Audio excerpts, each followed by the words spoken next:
নমস্কার বন্ধুগণ, আজকে আমি লিচুর একটা দুর্দান্ত রেসিপি নিয়ে চলে এসেছি। বানাবো আমি লিচি ড্রিঙ্কস।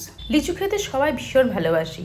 গরমকালে এই একটা ফল পাওয়া যায়, তবে খুব কম সময়ের জন্যই পাওয়া যায়। টাটকা লিচু ছাড়িয়ে খাওয়ার মজাটাই আলাদা, কিন্তু অনেক দিন ধরে লিচু আমরা ছাড়িয়ে খাওয়ার মজাটা ভোগ করতে পারি না। সেই জন্য যদি আমরা লিচু ড্রিঙ্কস বানিয়ে আমরা স্টোর করে রাখি, তাহলে লিচুর মজাটা অনেক দিন ধরেই আমরা খেতে পারি। তাই আমি আজকে তোমাদের সামনে শেয়ার করছি লিচি ড্রিঙ্কস ভিডিওটা। লিচি ড্রিঙ্কস বানানোর জন্য আমি এখানে অনেকটা কোয়ান্টিটির লিচি নিয়ে চলে এসেছি। তো এই লিচুগুলোকে বাজার থেকে আনার পর প্রথমে কিন্তু খুব ভালো করে ধুয়ে নিয়েছি। আমাদের এখানে লিচু কিনতে গেলে ডাল এবং পাতা শুদ্ধই লিচু কিনে নিয়ে আসতে হয়। তারপর সেটাকে ভালো করে ধুয়ে নিয়ে ছাড়িয়ে নিতে হয়। ছাড়ানোর সময় যে বোটার দিকটা আছে সেই দিকটা ধরে আস্তে করে টানলেই কিন্তু খুব সহজে লিচুগুলো ছাড়িয়েও ফেলা যায়। দেখতেই পাচ্ছ, এইভাবে প্রত্যেকটা লিচুকে কিন্তু আমি ছাড়িয়ে নিচ্ছি। ডালগুলো কিন্তু রাখার জন্য অনেকটাই সুবিধে হয়। ডালের ওখান থেকে ধরে টানলে পরে মুখের দিকটা আলগা হয়ে যাচ্ছে। দেখো দেখতেই পেলে এভাবে টেনে নিলাম, তারপর আস্তে আস্তে কি সুন্দর লিচুগুলোকে চটপট ছাড়িয়ে নেওয়া যাচ্ছে। এইভাবে সমস্ত লিচুগুলোকে প্রথমে আমি ছাড়িয়ে নিয়েছি। লিচি ড্রিঙ্কস বানানোর জন্য বেশ কিছুটা লিচু লাগবে, সেই জন্য আমি এখানে 20-25 পিস মতন লিচু নিয়ে নিয়েছি। এতগুলো লিচু আমি নিয়েছি এবং সমস্ত লিচুগুলো থেকে আমি খোসাগুলোকে বাদ দিয়ে দিয়েছি। তোমরা যদি লিচি ড্রিঙ্কসটা অনেক দিনের জন্য স্টোর করে রাখতে চাও, সেক্ষেত্রে তোমরা আরও অনেকটা কোয়ান্টিটির বানিয়ে রাখবে। তাহলে দেখবে অনেকটা কোয়ান্টিটির ফ্রিজে রেখে দেবে, আর মাঝে মাঝে গ্লাসে করে ঢেলে অতিথি আসলে তাদেরকেও দিতে পারো, নিজেরাও খেতে পারো। বেশ মজাদার লাগে। এবারে এই লিচুর ভেতরে যে বীজটা আছে সেটাকে কিন্তু বাদ দিতে হবে। অনেকেই লিচুর বীজটাকে বাদ দেওয়ার সময় অনেক সময় ঘেটে ফেলো। আমি আজকে দারুণ একটা প্রসেস দেখাবো। খুব সহজে কিন্তু লিচির এই বীজটাকে বের করে ফেলতে পারবে। তার জন্য তোমরা খুব মন দিয়ে দেখো। লিচুর এখান থেকে নাই, পেছন দিকটা এইখান থেকে লিচুর একটা দেখবে একটা ভাঁজ থাকে। এইভাবে যদি ছাড়িয়ে নেওয়া যায় তাহলে লিচুর বীজটাকে খুব সুন্দরভাবে ছাড়িয়ে নেওয়া যায়। আবার দেখো, লিচুটা কিন্তু এইভাবে মুড়ে রাখো, দেখবে গোটাও থাকবে। দেখতেই পাচ্ছ, এখানে দেখাচ্ছি এই যে ভাঁজের মতন একটা অংশ আছে, এখান থেকে কিন্তু লিচুটাকে ছাড়িয়ে নিচ্ছি। তারপরে এইভাবে নিয়ে এইভাবে আস্তে আস্তে করে প্রেস করলে সুন্দরভাবে লিচুটা থেকে বীজটা আলাদা করা যাচ্ছে। তারপরে বীজের চারিদিকে একটা শক্ত মতন অংশ থাকে, সেটাকেও কিন্তু খুব সহজে বাদ দেওয়া যায়। এভাবে ছাড়িয়ে নিলাম। এবার দেখো শক্ত মতন অংশটা রয়েছে, সেটাও কিন্তু বাদ চলে গেল।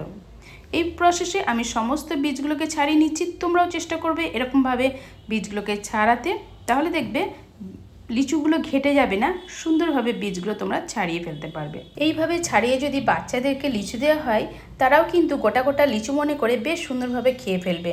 তখন আর তাদের ইচ্ছে করবে লিচুটা খেতে। অনেকেই লিচু বীজের জন্য খেতে পছন্দ করে না। তো আমি বলবো এইভাবে তোমরা শিখে নাও, নিয়ে বাচ্চাদেরকে দাও, তোমরাও খাও, ফ্যামিলির সাথেও শেয়ার করো। দেখবে সবাই কিন্তু লিচু খেতে ভীষণ ভালোবাসবে। অনেক সময় লিচুতে পোকাও থাকে, সেগুলো কিন্তু একটু দেখে চেক করে লিচুগুলোকে ছাড়িয়ে নেবে। এইভাবে খুব সহজে আমি লিচুর বীজগুলোকে আলাদা করে নিয়েছি। দেখলে তো বন্ধুরা, খুব সহজে কিন্তু লিচুর বীজগুলোকে আমি আলাদা করে ফেলেছি।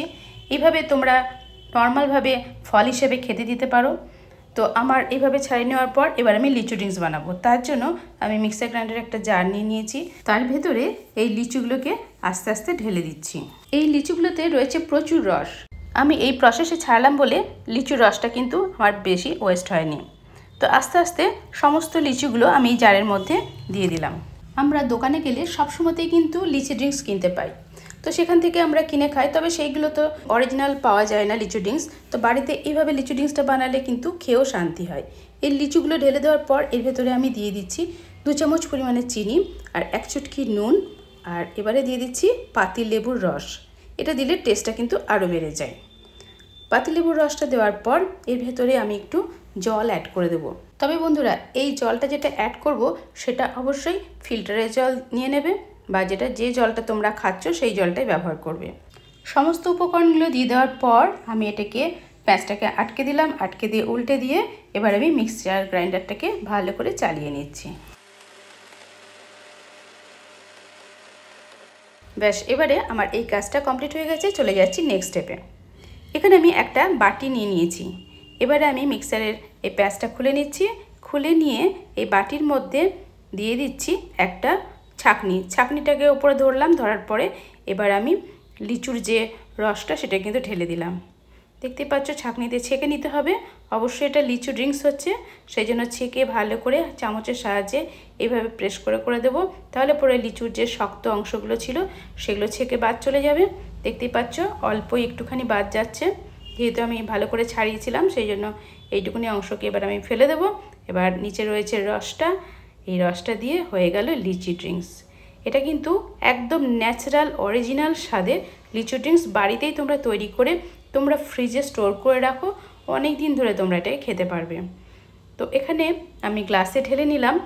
খেতে কেমন হচ্ছে সেটাও তোমাদের জানাচ্ছি। আমি হালকা চিনি দিয়েছি, তোমরা চাইলে এখানে মধুও দিতে পারো। যারা চিনি খাবে না তাদের চিনি দেওয়ার দরকার নেই, একটু বিট নুনও অ্যাড করে নিতে পারো। খেতে কিন্তু দুর্দান্ত হয়েছে। এই লিচি ড্রিঙ্কসটা কেমন লাগলো অবশ্যই কমেন্ট করে লিখে জানাবে। ভালো লাগলে লাইক, কমেন্ট এবং সাবস্ক্রাইব করে আমার পাশে থেকো। নেক্সট টাইম চলে আসবো নিত্য নতুন ভিডিওর সাথে। Tata, bye bye.